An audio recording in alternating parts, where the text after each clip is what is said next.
I've always been a visual person, and just vision is all light. So I think I'm really drawn to anything to do with light, and the mirrored surface is a surface made out of light. Yeah, I mean, I started when I was in school. I took drawing and painting, and then took some classes, fabrication classes, and just fell in love with the industrial materials, like plastic specifically, probably because of the optic qualities of acrylic and just the way it illuminates and the way it illuminates other objects. People ask me all the time what the specific meanings are between all the symbols in the work. They all have specific meaning. Like, if I could point at any one of them and tell you what I was thinking about when I drew it, but it's not so important to me that people know exactly what each symbol means, because it's a personal language and they can bring their own meaning to each one of the forms. Some of the earlier shapes I was pretty obsessed with were a jelly bean and an eyelash. Oh, the staircase keeps coming up over and over and over again. I mean, a lot of them are kind of symbols for like emotion and intuition or instincts, like things that don't really have words. Like, one of them is a sheet of paper that I would imagine how it would fly through the air if it was being caught by the wind. So, and that's like a specific feeling, and that when you imagine that, there isn't really a word for that feeling, I guess, so that's why there's a symbol for it.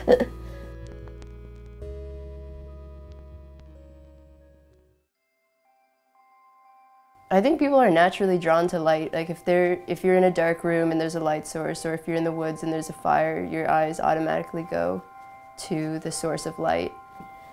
I've always been super fascinated with mirrors.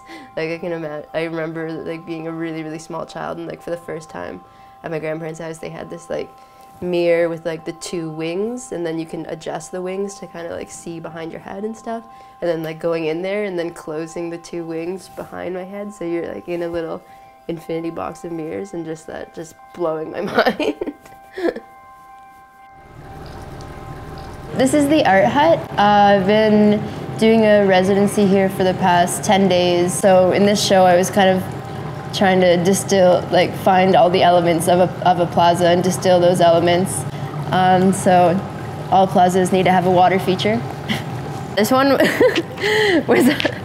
was really hard to get the water pressure right, because at first it was just exploding everywhere. But I figured it out eventually. And I mean, from the top it kind of looks like a sun or like a burst of light. All my work has to do with pretty abstract ideas. I just hope that people will really enjoy them and feel peaceful looking at them, and just find a connection and kind of a universal understanding. Like, I put something out in the world, and then you recognize that, and you recognize me, and I recognize you through that.